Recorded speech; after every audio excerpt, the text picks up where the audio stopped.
नमस्कार, कैसे हैं आप सभी?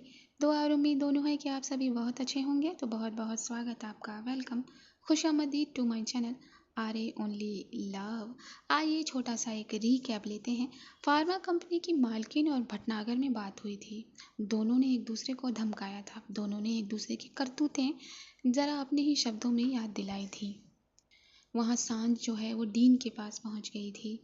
डीन ने सांझ से वो सारे पेपर्स, वो सारे फाइल्स ले ली थी और उनको जाने के लिए कहा था। रिधिमा अपने कॉलेज में बिजी हो गई। रूठी हुई डॉक्टर आलिया को डॉक्टर शफी मनाने पहुंची थी। वहाँ सांझ के पास एक धमकी भरा कॉल आया था। कॉल तो रिधिमा का भी गया था सांझ के पास। रिधिमा ने पूछा था, लेकिन सांझ ने वो जो हमले वाली बात थी अभी तक रिधिमा से छुपाए रखी थी। तो यही रिकैप था। आइए जानते हैं आगे क्या हुआ। कॉलेज के लिए जल्दी जल्दी तैयार हो रही थी रिधिमा, तभी उसका सेलफोन रिंग कर गया था। उसने सेलफोन को उठाकर अपने कान पर लगा लिया। वो छोटू था। Good morning my the. Good morning मेरा छोटू, कैसा है तू? माँ कैसी है? सीधा सवाल किए थे दो रिधिमा ने छोटू से। आप कितने सवाल करते हो? मम्मी ठीक है, और मम्मी से बात करो। फटाक से छोटू ने मम्मी को कॉल दे दिया था। माँ, आप कैसे हो? मैं ठीक हूँ, तू कैसी है? और जो मैंने तुझे सारी चीज़ें दी थी वो खा रही है कि नहीं खा रही है? जाकर माँ को भूल जाती है हर जगह। नहीं माँ, ऐसा नहीं है। वो थोड़ी क्लासेस ज़्यादा है ना। हाँ, तो क्लासेस में अपनी सेहत को मत भूलना, समझी? नहीं, मैं कभी नहीं भूलूंगी माँ। माँ, आप ठीक हो ना? हाँ, मैं ठीक हूँ। कितनी बार पूछेगी? अच्छा सुन। जी माँ। अब रिधिमा मम्मी से बात भी कर रही थी और अपने बैग्स में कुछ बुक्स भी रख रही थी। वो संजना ठीक है? माँ ने पूछा था रिधिमा से। जैसे ही माँ का ये सवाल रिधिमा के कानों में गया, उसके हाथ रुक गए। न बुक बैग में उसने रखी, न मेज पर। तभी बुक उसने मेज पर रख दी। आ, हाँ माँ। सांझ ठीक है? आपकी बात हुई थी क्या? नहीं, मेरी बात नहीं हुई थी, बस मैंने ऐसे ही पूछा। तेरे से बात होती रहती होगी ना? हाँ माँ, 4 दिन पहले कॉल आया था। क्यों, वो तुझे रोज कॉल नहीं करती? माँ ने पूछा था भवें कोड़ते हुए। आ, अब रिधिमा क्या कहे कि रोज क्या, वो तो 3 बार इसे कॉल करती है। नहीं माँ, वो अच्छा तुम मुझे उसका नंबर दे तो ज़रा। कहती है बहुत प्यार करती है मेरी बेटी से, और रोज़ कॉल नहीं करती, पूछती नहीं मेरी बेटी का हाल। माँ, आप आप क्या कह रही हैं? रिधिमा ने पूछा था। हाँ, क्या कह रही हूँ मैं? उस दिन वही कह रही थी ना कि तुझसे बहुत प्यार करती है। तो क्या ऐसे प्यार किया जाता है? छोटू बगल में बैठा हंस रहा था। मैं कान बंद कर लूँ आप दोनों, अगर आप ऐसी बातें करोगे तो? तभी माँ ने उसको एक मारा था। माँ, मैं सच में आपको उसका नंबर दूँ? नहीं नहीं, मुझे नहीं चाहिए किसी का नंबर। मुझे सिर्फ अपनी बेटी का ख्याल रखना है, वो मैं रखती हूँ। क्या छोटू के पास उसका नंबर नहीं है? नहीं माँ, छोटू के पास नहीं है। आप कहो तो मैं सेंड कर दूँ? नहीं नहीं, बस अब तू जा, कॉलेज जा। माँ ने ये कहकर फ़ोन कट कर दिया। जब फ़ोन कट हुआ तो रिधिमा के चेहरे पर स्माइल देखने वाली थी। उसने फट से मेज वाली बुक को बैग में रखा। माँ, आई लव यू माँ। शायद वो अपनी माँ का इशारा समझ गई थी। क्या माँ मान रही थी? देखेंगे जानेंगे। लेकिन अभी के लिए रिधिमा अपने कॉलेज के लिए निकल गई थी। वहाँ सांझ भी जग गई थी। सांझ के पास एक मैसेज गया था जो उसने ओपन किया था। Good morning my daddy. बहुत बड़ा एक लंबा किस सेंड किया था रिधिमा ने। गुड मॉर्निंग हो गई थी संजना की। वो फट से तैयार हो गई थी और अपनी ड्यूटी पर निकल गई थी। ड्यूटी पर जाकर कुछ सोचने लगी थी, तभी डॉक्टर निधि पीछे से आ गई थी। Good morning Sanjana. पीछे पलटी थी सांझ। निधि, क्या हुआ है? आप तो मुझे सांझ कहती है ना? हाँ, कहती हूँ तो कभी कभी संजना कहने में क्या जाता है, कह लेना चाहिए ना कभी कभी। इस बात पे संजना ने आर्ग्यू नहीं किया था निधि से। हाँ, सही कहा आपने। हाँ, ड्यूटी पर चलें, डॉक्टर निधि ने कहा। हाँ, चलिए, सांझ ने ये कहा और ये दोनों अपनी अपनी ड्यूटी पर निकल गए। आज डॉक्टर निधि को ज़रा लेबर यानी कि मिटर्निटी में ड्यूटी दे दी गई थी। गवर्नमेंट की मिटर्निटी आसान नहीं थी संभालना, तो बस निधि बहुत बिजी होने वाली थी आज। निधि, आज तो आप बहुत बिजी रहेंगी। हाँ सांझ, क्या करूँ मैं अब, चेहरा उतार कर कहा था निधि ने। ड्यूटी तो करनी होगी ना। अच्छा, कोई बात हो तो आप मुझे कॉल कर लेना, ठीक है। ये कहकर ये दोनों अपनी अपनी ड्यूटी पर निकल गए थे। वहाँ सुबह तो किसी और की भी हुई थी। हाँ, डॉक्टर आलिया की आंखें खुली थी डॉक्टर शफी की बाहों में। ये दोनों चादर के नीचे एक बहुत सुहानी रात बिता कर जाग चुके थे। गुड मॉर्निंग शफू, ये कहकर डॉक्टर आलिया ने शफी के कंधे पर ही अपने चेहरे को उचकाया था और डॉक्टर शफी ने डॉक्टर आलिया का माथा चूम लिया था। गुड मॉर्निंग मायालू। तो अब तो मेरी आलू मुझसे नाराज़ नहीं है। नहीं, लेकिन लेकिन क्या, कुछ नहीं होगा ऐसा। अगर मेरी आलू नहीं चाहती कि मैं वो बात करूं तो मैं नहीं करूंगी, लेकिन इस तरह मैंने और नहीं किया, मैंने बताया ना आपको। अच्छा बाबा, सॉरी। फिर से शफी ने अपना एक कान पकड़ लिया था। अब एक हाथ में तो डॉक्टर आलिया थी ना, तो एक ही कान पकड़ सकती थी।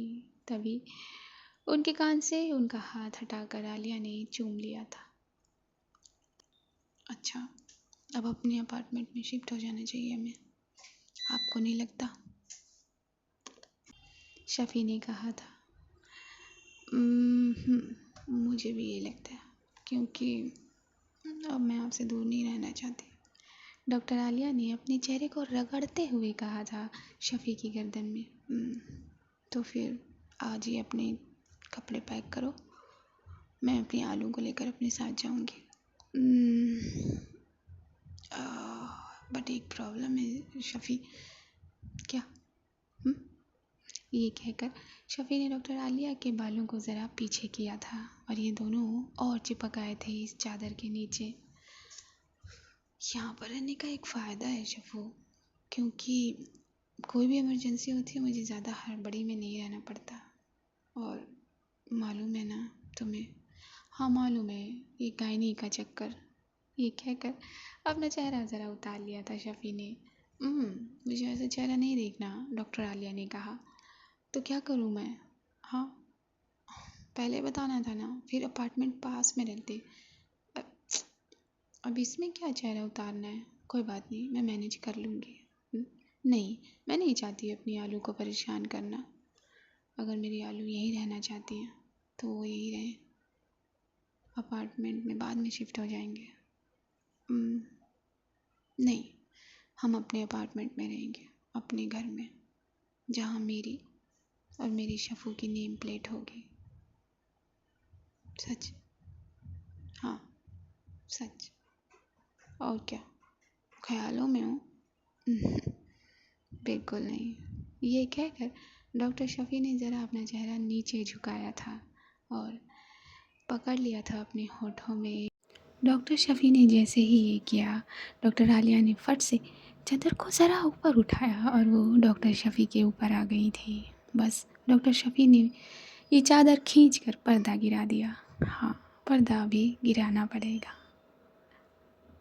मजबूरी समझिए, वरना ये सब भी आप तक नहीं पहुँचेगा। संजना ने जब पूछा कि डीन कहाँ है तो उसे जवाब मिला कि डीन आज हॉस्पिटल आए नहीं हैं, क्योंकि डीन पहुँच गए थे अपनी बेटी और अपनी दामाद से मिलने। पापा, आप कैसे हैं? बस करो, मैं ठीक हूँ। हस्बैंड कहाँ है तुम्हारा? क्या हुआ पापा? क्या हुआ है, तुम्हें नहीं मालूम क्या हुआ है? हाँ, कहाँ है हस्बैंड तुम्हारा? बुलाओ उसे। अब इतने पापा यानी कि डीन इतने गुस्से में थे कि उन्होंने दरवाजे से इंटर करते हुए अपनी बेटी से सीधा अपने दामाद के बारे में पूछ लिया था। पापा बैठिए तो सही। हाँ, मैं बैठ जाऊँगा, जाओ तुम उसे बुला कर लेकर आओ। अच्छा ठीक है, मैं जाती हूँ। ये कहकर उनकी बेटी अंदर चली गई थी और मिस्टर भटनागर को ले आई थी। सुबह सुबह थी लेकिन उनकी आंखों से नशा साफ साफ झलक रहा था। कितनी बार कहा है तुम्हें, ये नशा कम किया करो, सुधरते क्यों नहीं हो तुम? आप क्यों आए यहाँ? और ये कहकर लड़खड़ाते हुए मिस्टर भटनागर सोफे पर बैठ गए थे सामने। ठीक से बैठो। दांत पीसे थे यहाँ डीन की बेटी ने। ये सब मैं क्या सुन रहा हूँ? क्या हो रहा है तुम्हारे हॉस्पिटल में? मुझे क्या पता क्या हो रहा है। वो आपकी दोस्त है ना, उसने मुझे जो मेडिसिन दी थी मैंने वही दी। अब वो लोग मर गए तो मैं क्या करूं? ये कहकर डीन साहब ज़रा अपने सोफे से उठ गए थे। समझाओ इसे, समझाओ, इसकी वजह से इतने लोग मर गए। ये बातें हॉस्पिटल की डॉक्टर्स में फैल गई हैं। हाँ, ये सब क्या है? अपने हाथ में जो फाइल पकड़ी हुई थी डीन ने वो टेबल पर पटक दी थी। ये सारे के सारे पेशेंट मर गए सिर्फ और सिर्फ तुम्हारे हस्बैंड की इस गलती की वजह से। मेरी कोई गलती नहीं है पापा, मेरी कोई गलती नहीं है। मैंने कहा ना, वो जो आपकी दोस्त है उसने जो मुझे मॉलिक्यूल दिए थे, जो मेडिसिन दी थी, अब वो न जाने कैसे मॉलिक्यूल बनाती है, बनता नहीं है उससे, बस टैबलेट बनाकर भेज देती है। और मैंने वही किया, पेशेंट को ही तो दिया, ट्रायल ही तो करना था, कर दिया। कौन पूछता है इन गरीबों को, ये आज मरे या कल। ये कहा था भटनागर ने। ये तुम्हारी गलत फहमी है। अगर तुम्हें ये ट्रायल करना ही था तो लिमिटेड किया होता। इतने बड़े तौर पर करने की क्या ज़रूरत थी? अब हो गया तो हो गया ना पापा। ये डीन की बेटी के बात थी, ये डीन की बेटी के लफ्ज़ थे। तुम चुप रहो। मैं क्या करूँ? अगर ये बात बाहर चली गई तो क्या होगा? क्या होगा पापा? वो फार्मा मालकिन, वो फार्मास्ट कंपनी बंद हो जाएगी। और ये कहते हुए अपने पैक से एक और घूंट ले गए थे डॉक्टर भटनागर। तुम चुप रहो। तुमने ये क्या किया? हाँ, ये डीन की बेटी अब अपने हस्बैंड से पूछ रही थी। ऑफ कम ऑन, हम बाहर चले जाएंगे, छोड़ देंगे इंडिया, क्या बिगाड़ लेगा कोई हमारा? हाँ, ये कहते हुए अपने पैक में बिजी हो गए थे मिस्टर भटनागर। ये तो कुछ भी। डीन अब अपना माथा रगड़ने लगे थे। थोड़ा सा टाइम मिलते ही रिधिमा ने ज़रा फ़ोन लगा दिया था टेडी को, अपने टेडी को। अरे मिस ब्राउन है इसका फ़ोन। ये देखते ही खिल गई थी संजना की आंखें, जो ड्यूटी करते करते थक सी रही थी। मिस ब्राउन है, मिस यू, और miss you so much. Phone उठाते ही कहा था यहाँ संजना ने। और उसके इस कहने पर वहाँ रिधिमा की आंखें भी चमक गई थी। क्या कर रहा है मेरा टेडी? आपको मिस कर रहा है बहुत सारा। काम क्या कर रहा है? मतलब ये दुनिया का सबसे बड़ा काम है जो मैं कर रही हूँ। क्या इससे भी बड़ा कोई काम है? हाँ, इससे भी बड़ा कोई काम है। आपका काम इससे बड़ा है, मुझे मिस करने के अलावा बहुत बड़ा है। मिस पाउने, मेरा काम मैंने बहुत अच्छे से किया। और चोट कैसी है, ठीक हुई कि नहीं? और मैंने कहा था ना रात को पिक्चर भेजने के लिए, भेजा क्यों नहीं आपने? रिधिमा ने पूछा था ये भवें सिकोड़े हुए। मिस ब्राउनाइज, मैं थक गई थी तो मैं सो गई थी। अच्छा कोई बात नहीं। वैसे थकी तो मैं अभी भी हूँ। क्या कोई मुझे थोड़ी सी एनर्जी दे सकता है? नहीं, अभी आपको एनर्जी नहीं मिल सकती क्योंकि मैं कैंटीन में हूँ। आप कैंटीन में हैं? हाँ, चाय पी रही थी तो मैंने सोचा अपने डैडी को भी चाय पिला दूँ। तो पिलाइए। बदमाश। अच्छा, वो कुछ पता लगा? रिधिमा ने पूछा था यहाँ उसी मामले के बारे में। नहीं मिस ब्राउनाइज, आज तो डीन भी नहीं आया है। डीन को मैंने फाइल्स पेपर्स दिए थे, हो सकता है वो उसके उसके लिए कहीं किसी से बात करने गए हों। डैडी। हाँ मिस ब्राउनाइज, प्लीज़ आप अलर्ट रहना। हाँ, यू डोंट वरी मिस ब्राउनाइज, मुझे कुछ नहीं होगा। हाँ मुझे मालूम है। आपको क्यों कुछ होगा? जो मैं कह रही हूँ वो सुना नहीं जाता है क्या? ओके ओके मिस ब्राउनाइज, सुनती हूँ ना मैं, दिल पर हाथ रख के, कानों को फ़ोन पर कस के दबा के। सिर्फ आपको ही तो सुनती हूँ ना। अच्छा। हम्म, अभी मैं आपके पास होती तो क्या करती? मुझे मालूम है आप क्या करती। बस शरारत करने के अलावा कुछ आता है? नहीं। हम्म, अच्छा। मिस ब्राउन, नेहा की शादी कल है ना? तो कल मैं शरारत करूँगी अपनी। जब संजना ने ये कहा तो ऑटोमेटिकली उसकी आंखों में शरारत आ गई थी। हाँ, मुझे दिख रहा है यहाँ से कि कितनी शरारत भरी है आपकी आंखों में। हाँ, वो तो कल पता चलेगा कौन शरारत करता है और कौन नहीं। हाँ, क्या आप कल भी कोई परफॉर्मेंस देंगी? बिल्कुल नहीं, मुझे कोई परफॉर्मेंस नहीं देनी है अब। सुनाई दिया? दिया। अच्छा, पापा का फ़ोन आया था। रिधिमा ने पूछा था सांझ से। हाँ, सुबह ही आया था। आपके पास नहीं आया? आज पापा ने फ़ोन ही नहीं किया अभी तक। मम्मी का मैसेज आया था। ओह, तो आपकी सासू माँ का आपके पास मैसेज किया था? सासू माँ कौन? रिधिमा ने यहाँ अनजान बनना चाहा। अरे मिस ब्राउन आइज, मेरी मम्मी आपकी सासू माँ ही तो हुई ना? बिल्कुल नहीं, आपकी मम्मी मेरी मम्मी। ये सासू माँ क्या होता है? ये भी ठीक है, ऐसे रख लेते हैं। वैसे मम्मी का कॉल आया था? अब संजना ने ज़रा गंभीर होते हुए पूछा। मेरी मम्मी की आपकी मम्मी? मिस ब्राउन आइज, आप मुझे छेड़ रही हैं? नहीं, मुझे अपने डैडी को छेड़ने की ज़रूरत नहीं पड़ती, वो पहले से ही छिड़ा हुआ रहता है।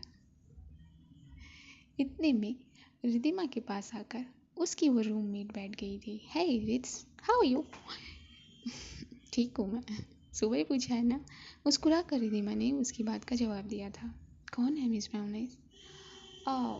रूममेट है मेरी। बहुत शरारती है ये, पता है आपको? और वो रूममेट जो है चाय लेने चली गई थी अपनी। हम्म, क्या हुआ अब? क्या होता है? हाँ, अभी तो इतनी चहक थी आवाज़ में। फिर दिमाग घूम रहा है? नहीं मिस ब्राउनाइज। अच्छा, हाँ। मम्मी का कॉल आया था सुबह, छोटू ने किया था। ये कहते हुए रिधिमा की आवाज़ में ज़रा खनक आ गई थी। तो मम्मी ठीक है ना? हाँ मम्मी बिल्कुल ठीक है। हाँ, मम्मी किसी के बारे में पूछ रही थी। रिधिमा ने ये कहा।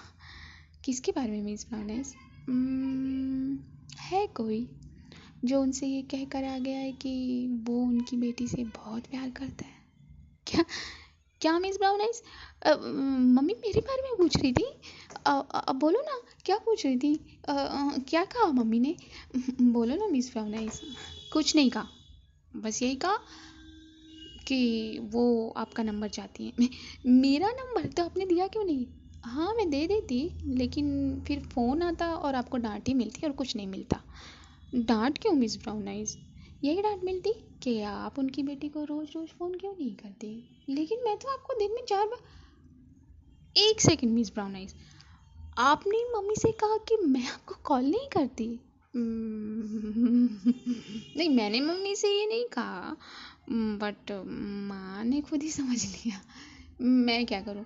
मैं उन्हें बताने जाऊँ कि नहीं नहीं मम्मी, वो मुझे 3 बार 4 बार कॉल करती है? मिस भावना, सबसे बड़ी शरारती तो आप हैं। बस आप मुझे मिल जाओ, मैं आपके गाल खींच कर बहुत प्यार करने वाली हूँ आपसे। बस भी कोई। इतने में वो रूममेट आ गई थी चाय लेकर आपने। अब सामने बैठ गई थी वो रिधिमा के। क्या हुआ? किससे बातें कर रही थी इतनी लंबी लंबी? कुछ नहीं, घर से है। ओ, घर से है। घर से मिस ब्राउनाइज? हाँ, आप मेरा घर हो ना? मिस ब्राउनाइज, आप मुझे स्पीचलेस कर देते हो। तो फिर ऐसे सवाल क्यों करती हैं आप? धीरे धीरे बातें करने लगी थी अब रिधिमा। अच्छा, जो मैंने कहा उस पर ध्यान देना, बिना सोचे समझे कोई कदम मत उठाना। आप सुन रहे हो ना डैडी? जी मिस ब्राउनाइज, मैं सुन रही हूँ। आप फिक्र मत करो, मैं ऐसा कुछ नहीं करूँगी। बिल्कुल भी नहीं, ठीक है?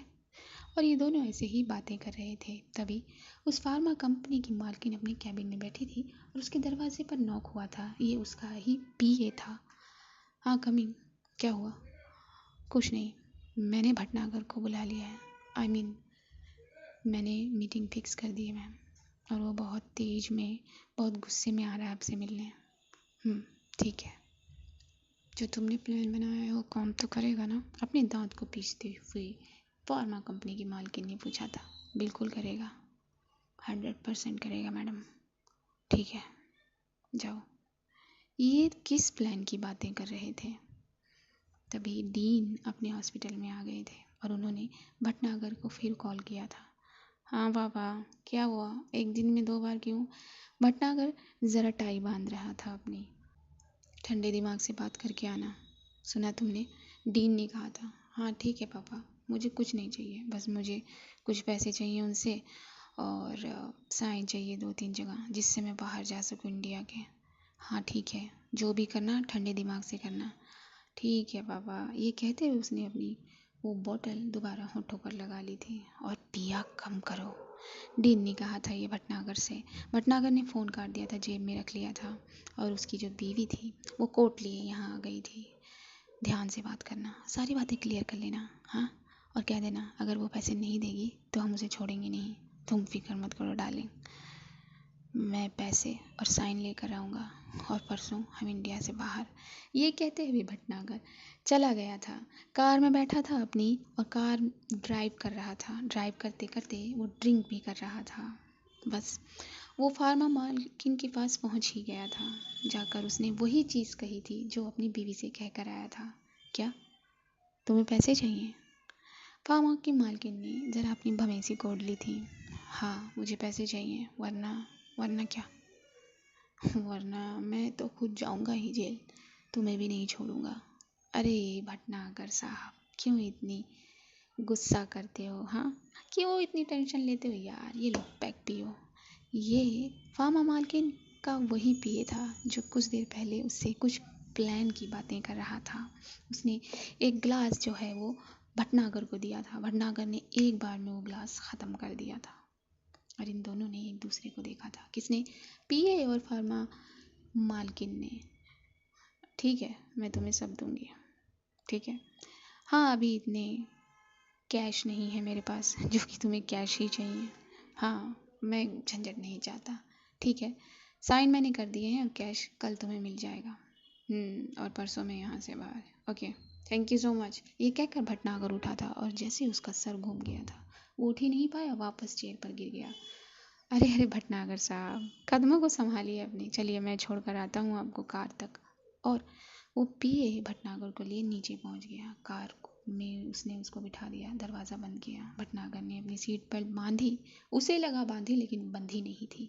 बस उसने अपनी स्टीयरिंग घुमाई और रोड पर चल दिया। रात का समय था, रोड पर चुनिंदा गाड़ियाँ थीं। एक जगह रेड लाइट हुई, इसने अपनी गाड़ी को रोक दिया।